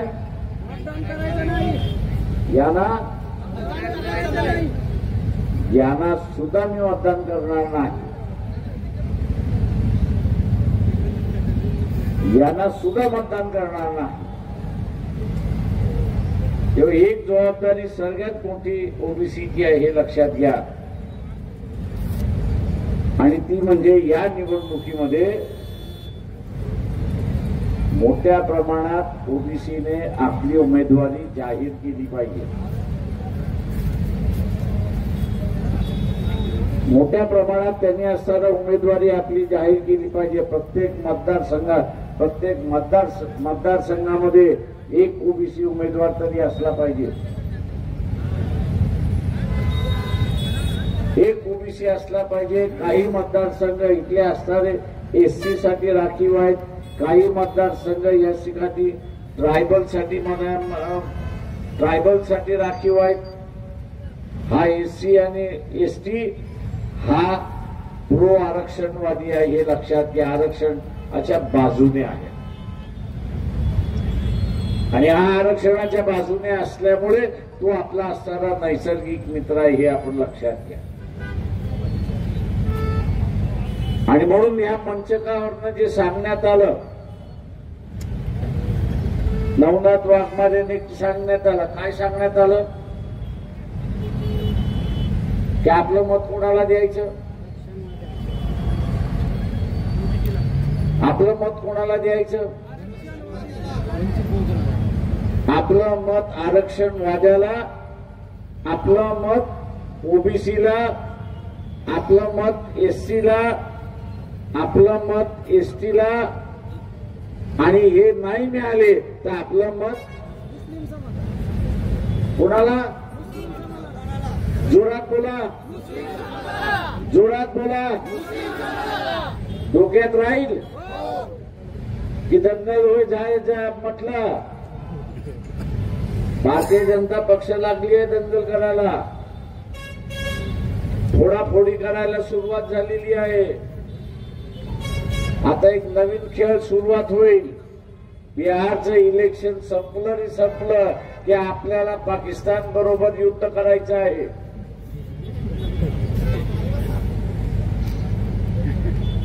बीजेपीचा नवा फंडा सुरुवात होईल. अमेरिका आपले तुकडे करायला निघाली आहे म्हणून मोदी सोने, अरे बाबा या देशामध्ये कोविड कोणी आणलं?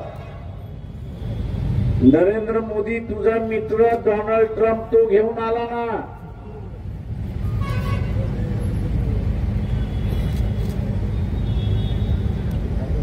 जगाने असणारे आपले सगळे दरवाजे बंद केले, परदेशी नागरिकाला येऊ दिलं नाही. का परदेशी नागरिक आला तर त्याच्याबरोबर कोविड येईल. भारतामध्ये कोविड कोणाबरोबर आला तर डोनाल्ड ट्रम्प बरोबर आला हे आपण लक्षात घ्या.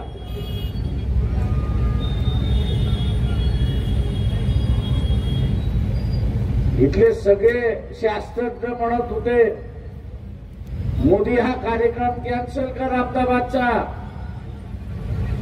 डोनाल्ड ट्रम्प बरोबर तो एकटा येत नाही, त्याच्याबरोबर 4000 लोक येतात. याच्यापैकी एकाला सुद्धा कोविड झालं. भारतामध्ये अजून कोविड आलेला नाही. त्याच्या मार्फत एक कोविड पेशंट आला तर आपल्याकडे कोविड आला हे लक्षात घ्या.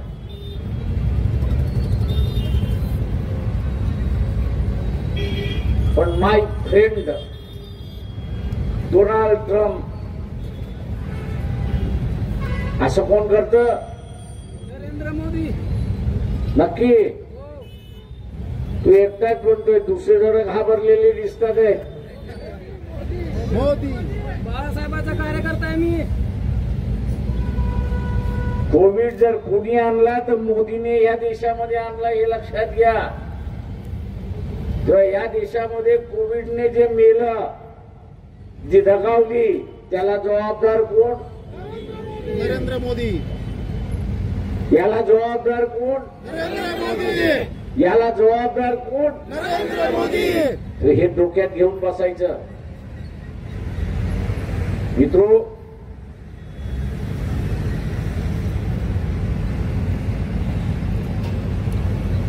आता पाकिस्तानचा 15-20 दिवसामध्ये चालू होईल. अरे तुला इंदिरा गांधी सारखे एक पाकिस्तानचे 2 पाकिस्तान तिने केले, तुला 5 पाकिस्तान करायची संधी होती, ती का नाही केलीच?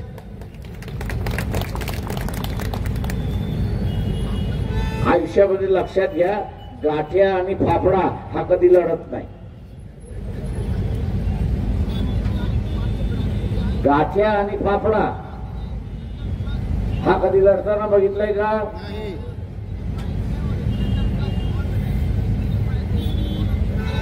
तो नेहमी काय म्हणत असतो? तो नेहमी काय म्हणत असतो? गाठ्या आणि फाफडा. सगळ्यांना माहिती आहे ते वाक्य. काय म्हणतो? जमवा दोन्ही. तो वापरतो की नाही? जमवा दोन्ही. जमवा दोन्ही म्हणजे काय?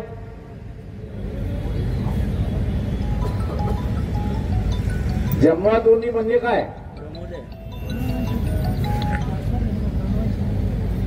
लेनदेन करून जाऊ दे.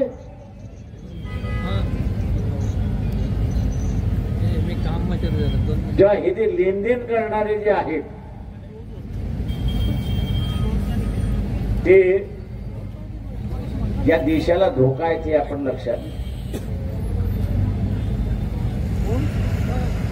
इथला डोनाल्ड ट्रम्प धोकादायक नाहीये. तो भारताच्या विरोधात नाहीये, तो मोदीच्या विरोधात आहे. आणि मोदी असं म्हणतोय की तो भारताच्या विरोधात आहे. ट्रम्प काय म्हणतोय? बाबा तू रशियाकडून तेल घेतोयस आणि ते इतर देशाला विकतोयस, त्याचा नफा कोणाला जातो हे सांग. रशियाकडून तेल घेतोस ते तो विचारतो, मोदीला विचारतो तो की तू विकतोयस, मान्य आहे, पण त्याचा नफा कोणाला जातो?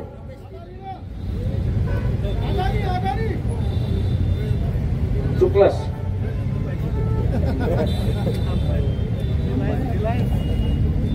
याचा सगळा नफा हा अंबानीला जातो. आणि डोनाल्ड ट्रम्प म्हणतो किती कोटीचा हा नफा जातो. कोणाला माहिती आहे का? भारतीय जनता पक्षवाले असेल त्याला असणारा चॅलेंज आहे, RSS वाले असेल त्यालाही माझं चॅलेंज आहे. याच व्यासपीठावरती या. दर वर्षाला रिलायन्सला 44,000 कोटी, किती?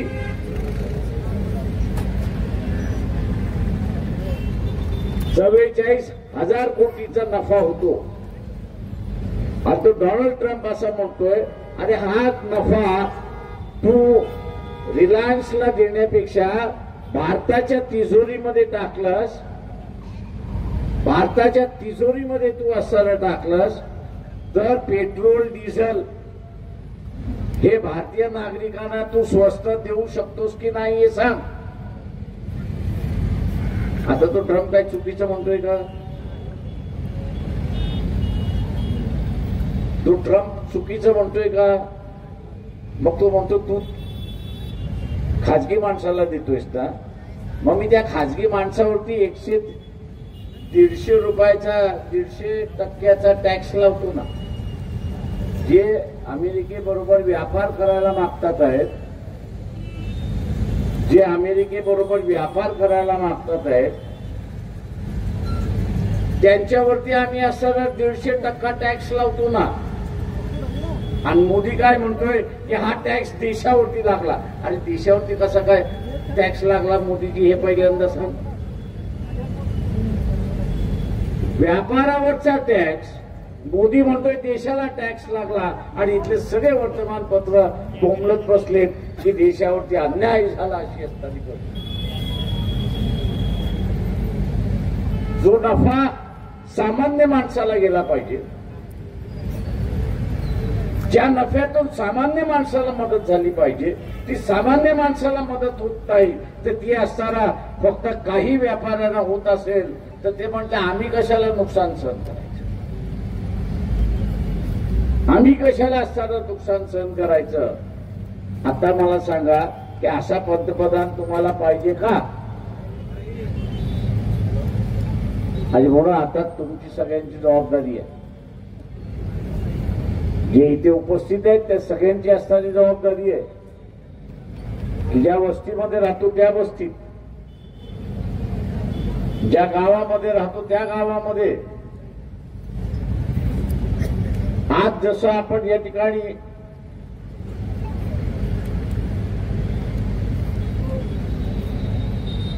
ठरवलं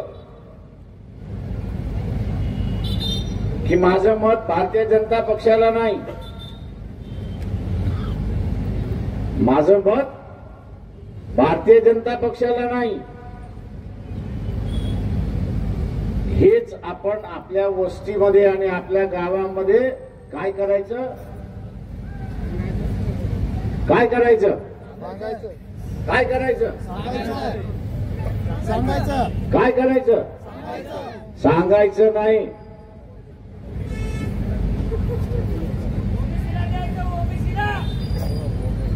सांगायचं नाही तर बदलून घ्यायचं. काय करायचं? बदलून घ्यायचं आणि इलेक्शनच्या दिवशी मतदान करून घ्यायचं. उमेदवार येऊ न येऊ. तुम्ही कधी ऐकलंय का की इंग्लंडमध्ये मतदान करताना पैसे घेतो मतदार म्हणून? आज तुम्ही सगळे नालायक आहात. मी तुम्हाला शिवाय घालणार आहे, सरकारला नाही घालणार. तुम्ही सगळे नालायक आहात. का? तर शेतकऱ्याला किती कोटीची नुकसान भरपाई शासनाने जाहीर केली. जो ओला दुष्काळ झाला त्या ओला दुष्काळामध्ये किती कोटीचं अनुदान जाहीर करण्यात आलं? किती कोटीचं? 33,000 कोटीचं? 33,000 कोटी. 33,000 कोटी. हो. त्याच्यापैकी तुमच्या जिल्ह्यामध्ये एका तरी शेतकऱ्याला मिळालंय का? नाही. एकाही नाही मिळालं. नाही. का नाही मिळालं? का नाही मिळालं? त्याच्या सत्ताधाऱ्यांनी तुमची किंमत केली आहे.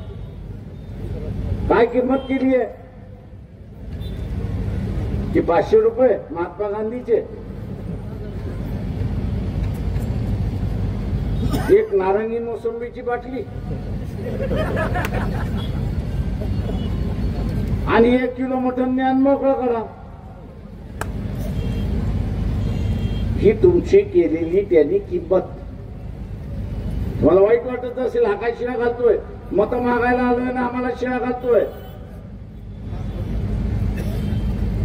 आम्ही मत मागायला आलो हे बरोबर आहे, पण तुम्ही असणारं मतदान स्वतःच्या बुद्धीने करत नाही ना. तुम्ही मतदान कशाने करताय? तर महात्मा गांधीच्या नोटीकडे बघून करताय, नारंगी मोसंबीला बघून तुम्ही मतदान करताय, मटणाला बघून मतदान करताय. आणि आज तुमची आज शेतकऱ्यांची अवस्था काय झाली तर त्यांच्या पदरामध्ये 31,000 कोटीतून एक खडकू सुद्धा मिळाला नाही अशी परिस्थिती आहे. आता हे 31,000 कोटी कोणाच्या खिशामध्ये जातील?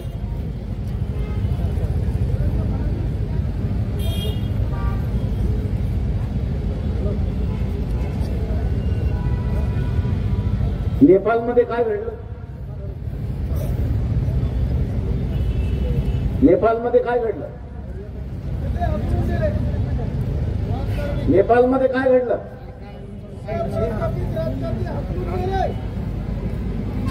नेपाळमध्ये काय घडलं? बांगलादेशमध्ये काय घडलं?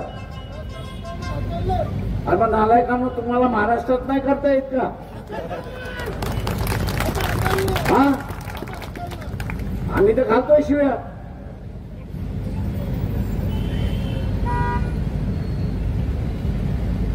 तुम्ही उठाव केला नाही तर काय होणार आहे?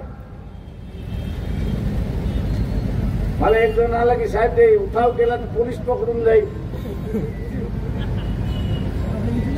म्हटलं पोलिसाला ठेवलंच तर तो लाचले ना.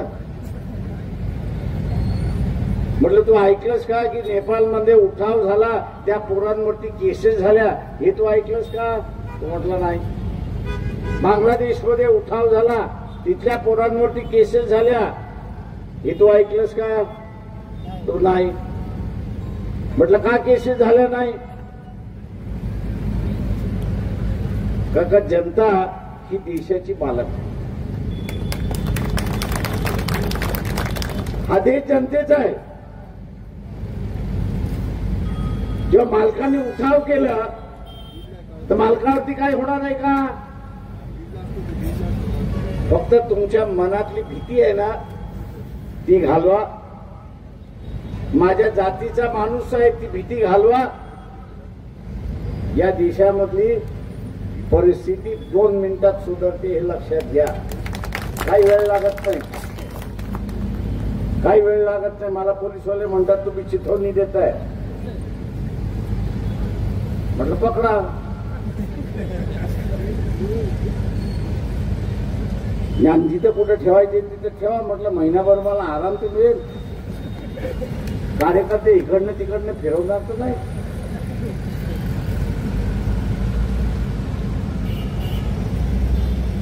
पण ते पोलीसवाले मला पकडायलाही तयार नाही, आतमध्ये टाकायला तयार नाही.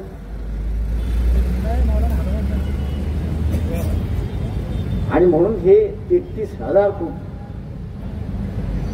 शेतकऱ्याला मिळवून द्यायची असेल तर कलेक्टरची गाडी फोडून चालणार नाही.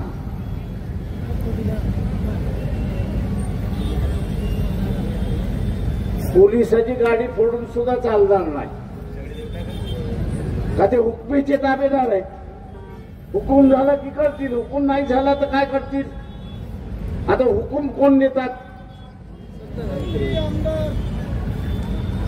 पक्षाचे पदाधिकारी, सत्ताधारी पक्षाचे पदाधिकारी. पण त्यांच्या विरोधात आंदोलन करायचं की न करायचं? अर्धे गप बसलेत, पॅरालिसिस झालेला दिसतोय मला.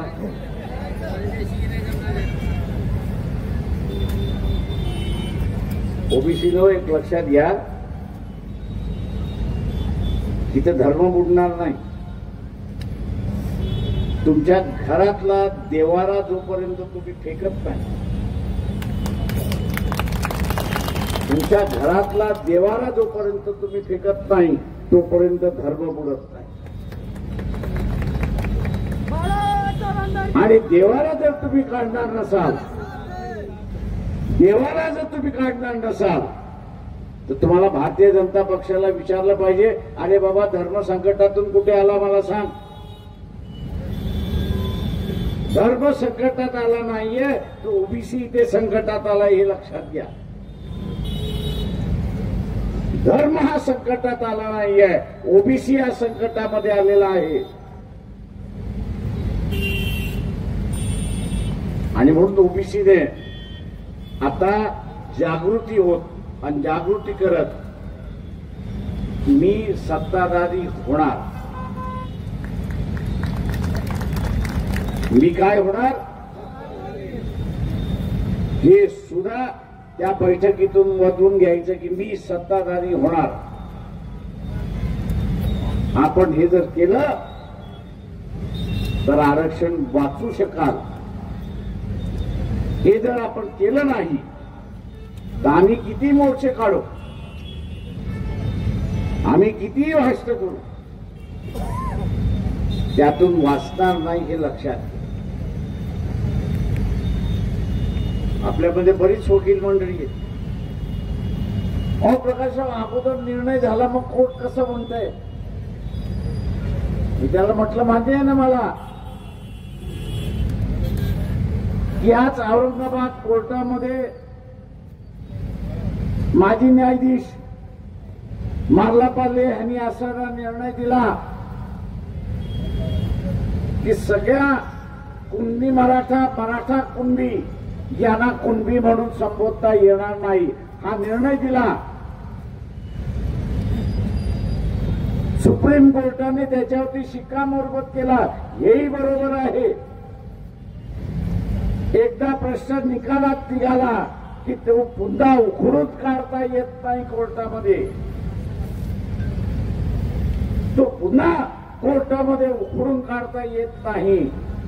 त्याला फुल स्टॉप मिळालेला असतो, पूर्णविराम मिळालेला असतो, त्याच्यावरती न्याय निवाडा झालेला असतो. आणि मग हे विचारतात पुन्हा का. म्हटलं सत्ताधारी कोण आहे. ओबीसी इथल्या सत्ताधारी आहे. मी ओबीसीच्या मंत्री आणि आमदार खासदार यांच्यावरती कधी बोलत नाही. पण एवढंच सांगेन यांच्या नाड्या तिसऱ्याच्या हातामध्ये, यांच्या नाड्या तिसऱ्याच्या हातामध्ये आहेत. जेव्हा त्या कठपुतलीचा बावलं नाचवतात नाही का, तशा रीतीने या ओबीसीच्या नेत्यांना नाचवल्या जातं हे आपण असं लक्षात घ्या. माझं आव्हान आहे त्या सगळ्यांना की त्या सगळ्यांना आव्हान करतो. आयुष्यामध्ये मंत्री झाला, आता मी नाव घेत नाही पण एक फार मोठा नेता आहे. तुम्हाला काय म्हणतोय प्रकाशराव, झालं मुख्यमंत्री पद 3-4 वेळा झाले माझं. एकच इच्छा आहे, एक दिवसाचा का पंतप्रधान का होईना. मी त्याला असं म्हटलं की बा एक दिवस का. तो असं म्हणाला की पंतप्रधानाच्या यादीमध्ये माझं नाव तर येतं, तर म्हणजे एक दिवस असो काय 1 तासाचा असो काय.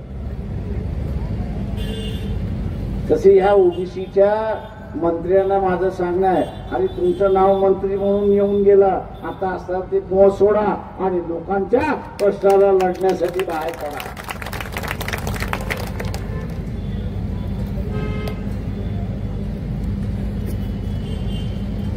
नाही तर असे अनेक मंत्री आले आणि गेले. मी जालना जिल्ह्याचेच विचारतो, किती मंत्री झाले जालना जिल्ह्यात.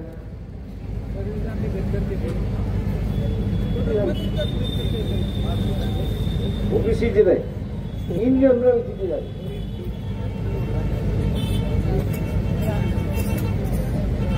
तीन 4-5 नावं माहिती आहेत का.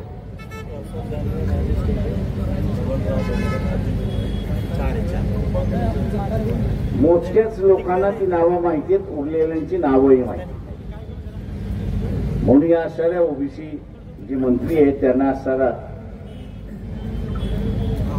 सांगणं आहे की आपण इतिहासामध्ये ठसा उठवला. इतिहासामध्ये ठसा उठवला पाहिजे आणि इतिहासामध्ये ठसा उठवायचा असेल तर आता असताना ही संधी आहे. ही संधी आहे. इथल्या आरक्षणवाद्यांचं नेतृत्व काढण्याची संधी आहे. आरक्षणवाद्यांचं नेतृत्व करण्याची असणारी संधी आहे. ही संधी गावडली तर पुन्हा शून्य अशी असणारी परिस्थिती आहे. आणि म्हणून इथल्या ओबीसीना माझं आव्हान आहे, मतदान करत असताना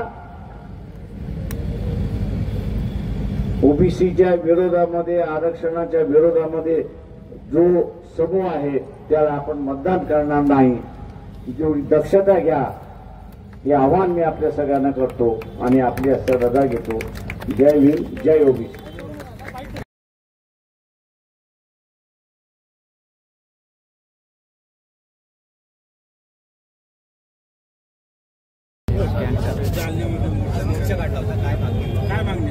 मागणी आमची अशी आहे की 2 सप्टेंबरला जो GR काढण्यात आलेला आहे की कुणबी मराठा, मराठा कुणबी हे एकच आहे आणि त्याला कुणबी म्हणून ठरवण्यात यावं. तो GR योग्य नाही, चुकीचा आहे असा. त्याच्यावरती आपल्याला मुंबई हायकोर्टाने औरंगाबाद बेंचने निर्णय दिलेला आहे. त्या निर्णयाला सुप्रीम कोर्टाने ग्राह्य धरलेला आहे. एकदा प्रश्न निकाली निघाला की त्याला पुन्हा आपल्याला सरळ घेत नाही. निर्णय उठवायचा असेल तर पार्लमेंटलाच अधिकार आहे अशी परिस्थिती आहे. आणि म्हणून हा जो वाद लागलेला आहे ओबीसी विरुद्ध मराठा, मराठा विरुद्ध ओबीसी, हा जो वाद लागलेला आहे त्या वादाचं अंत करायचं असेल तर तो GR रद्द केला पाहिजे आणि मराठा समाजाला आरक्षण कसं देणार या संदर्भातील शासनाने इथल्या तज्ज्ञांची चर्चा केली पाहिजे. जेणेकरून मराठ्यांचं आरक्षण वेगळं आणि ओबीसीचं आरक्षण वेगळं असं ते ठरेल. हा वाद इथला असणारा भारतीय जनता पक्षाने लावलेला आहे.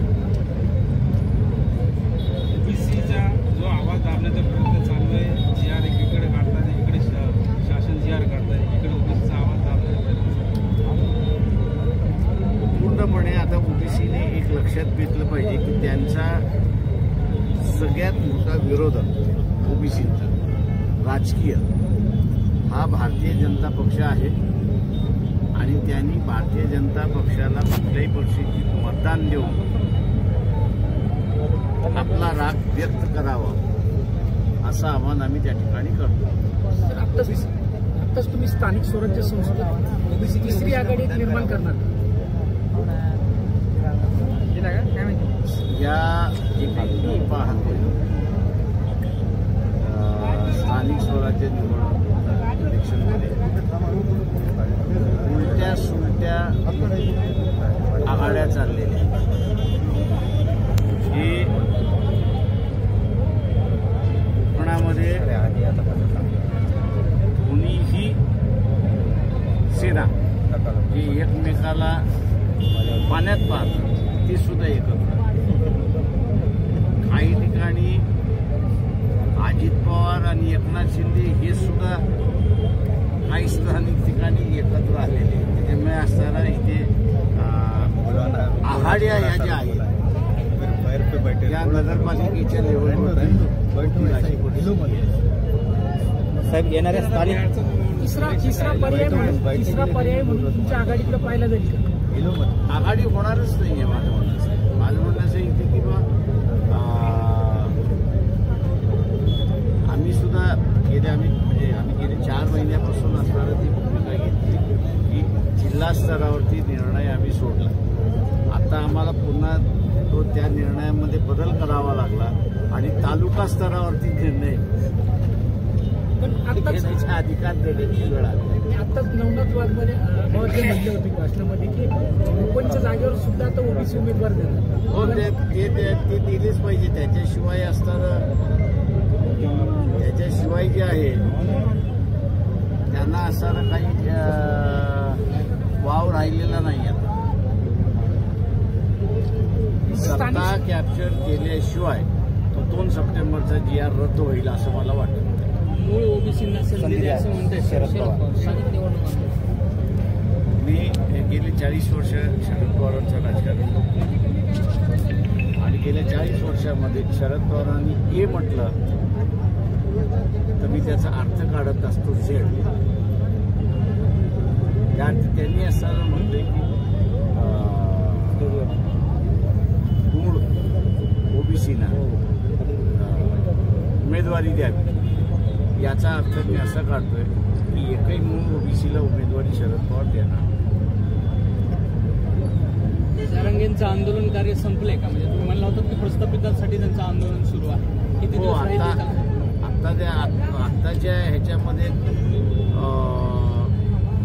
GR निघाल्यानंतर त्यांच्या आंदोलनाचा जो ओघ आहे तो कमी झालेला आहे आणि ज्याच्यासाठी त्यांनी चालू केलं होतं ते अचीव झालेलं आहे. अशी परिस्थिती. जरांगे पाटलांना धमकी आहे, त्याच्याकडे तुम्ही कसं इंटरनल त्यांचं भांडण, त्या इंटरनल भांडणामध्ये त्यांनी धनंजयला इन्व्हॉल्व केले अशी त्याच्यामुळे त्यांची इंटरनल काय मतभेद आहेत हे कळल्याशिवाय त्यांना या धमक्या काय येतात ते कळणार. त्यांचे जुने सहकारी होते त्याच्यामध्ये, ते धमक्या देणारे जुने सहकारी. असे त्यांना मारणारे जे आहेत तिथे मला माहिती आलेली आहे ते त्यांचे सहकारी, जुने सहकारी. त्याच्यामुळे जुने सहकारी ज्यावेळेस तिथे इन्व्हॉल्व्ह आहे त्यावेळेस आत्मीच काहीतरी त्यांचे इश्यूज असतात. जरांगे पाटील यांनी ऑडिओ क्लिप सुद्धा व्हायरल केली आहे. त्यात धनंजय मुंडेंचं सुद्धा ऑडिओ क्लिप म्हटलं. त्यांनी धनंजय मुंडेंचं नाव घेतलेलं आहे की त्यांनी सुपारी दिलेली असं त्याच्यामध्ये त्यांनी ऐकली. हिंदी आज जालना में आपको क्या मांगनी चाहिए? आज जो जुलूस हम लोग ने जालना में मांगनी जो है तीन आंदोलन की जो मांग है 2 सितंबर की GR के माध्यम से कुंडियों की व्याप्ति जो बढ़ाई है, मराठा कुंडी मराठा इसको जो ऐड किया गया है ये गलत है हम लोग ये कहते हैं और उस GR को जो है वो सरकार ने रद्द करना चाहिए. ये एक तरीके से पॉलिटिकल इशू है क्योंकि जरांगे पाटिल ने बम्बई में जो आंदोलन किया उसमें उसने डेमोन्स्ट्रेट किया देवेंद्र फडणवीस के सामने कि 180 आमदार जो है वो मैं जो मांग कर रहा हूँ उसके साथ में, अगर वो आप मानते नहीं हो तो आपको कुर्सी खाली करनी है. देवेंद्र फडणवीस ने डर के माध्यम से जरांगे की मांगनी का उनकी जो मांगे थी उसका GR निकालकर उन्होंने उसकी पूर्तता की. अब ऐसा है कि ओबीसी को भी हम लोग यह कहते हैं कि आपको भी डराने की राजनीति यहाँ पर करती है और डराने की राजनीति ये जो लोकल बॉडीज की इलेक्शन है, इस लोकल बॉडी के इलेक्शन में ओबीसी ने तय करना चाहिए कि वो बीजेपी और उनके जो सहयोगी दल है उनको वोट नहीं देंगे. बीजेपी ओबीसी खुद ही कैंडिडेट वहाँ पर करेंगे और ओबीसी को ही वोट देंगे. ये फैसला जब तक ओबीसी करता नहीं तब तक वो पॉलिटिकल टेरराइज जो है, जिस तरह से जरांगे पाटिल ने एक पॉलिटिकल टेररिज्म खड़ा किया था, उसी तरह ओबीसी पॉलिटिकल टेररिज्म खड़ा नहीं करते तब तक ये GR कैंसिल नहीं होगा, ऐसा हम लोग मानते हैं. बिहार के इलेक्शन आप किस तरह देखते हैं? देखिए, कुछ कॉन्स्टिट्यूंसी में जहाँ तक मुझे जानकारी है 22 मेरे ख्याल से कॉन्स्टिट्यूंसी है जो पहले फेज में हुआ, वहाँ पर बीजेपी के कैंडिडेट डाउट किया गया कई गांवों से. अब ये एक मामला है दूसरा मामला जो है कि जिस तरह भारतीय जनता पार्टी ने ये कहना शुरुआत किया था कि सरकार आएगी तो नीतीश कुमार प्राइम मिनिस्टर नहीं होगा, उससे मेरे ख्याल से मैं समझता हूँ कि काफ़ी बड़ा नुकसान एनडीए अघाड़ी का हो गया है। क्योंकि लोग अगर कह रहे हैं कि नीतीश अगर चीफ मिनिस्टर नहीं है वो स्टेट को संभालेगा। ये बात सही है कि नीतीश के बारे में वहाँ पर लोगों की एक आस्था है, और जब ये तय हुआ कि नीतीश को नहीं होगा तो मैं समझता हूँ कि कई लोगों ने जो है वो साइलेंटली एक नया नेतृत्व लाने की कोशिश जा रहे हैं। और इसलिए आज कहना मुश्किल है कि उसमें क्योंकि 4 फोर्सेस है ऐसा मैं मान के चलता हूँ। एक प्रशांत किशोर को जो हम लोग सब सुनते हैं, दूसरा जो है वो शिवदीप लांडे करके है कि जहाँ पर पुलिस में जब थे तो उनको सिंघम करके पहचाना जाता था। तेजस्वी यादव है आरजेडी के, और बीजेपी की अलायंस है। मैं ये मान के चलता हूँ कि गेट में जाने पर जो लोग जो वोटर की मानसिकता वो वही आगे जो लोकल बॉडी इलेक्शन है उसमें ओबीसी ने ओबीसी को मतदान देना चाहिए, ऐसी भूमिका आपने स्पष्ट की थी। सही है। क्या कारण? हम लोग जो है वो देखेंगे कि हर कॉन्स्टिट्यूंसी में ओबीसी या आरक्षणवादी मैक्सिमम खड़े हो, ये हम लोग कोशिश करते हैं। शरद पवार ने कल जाहिर किया है कि जो उम्मीदवार देंगे वो ओबीसी के होंगे। नहीं, उन्होंने ये कहा कि ओरिजिनल ओबीसी में से। ओरिजिनल ओबीसी तो मैं ये मान के चलता हूँ कि शरद पवार एक भी ओरिजिनल ओबीसी उम्मीदवार देंगे, विपरीत करेंगे उसको। हाँ, मतलब उनका 40 साल का इतिहास रहा है, तो उन्होंने ये कहा है तो वो झेड़ी होता है। स्थानिक लेवल पर जो अभी इलेक्शन लगे तो आपकी किसी के साथ एलायंस होने वाली है?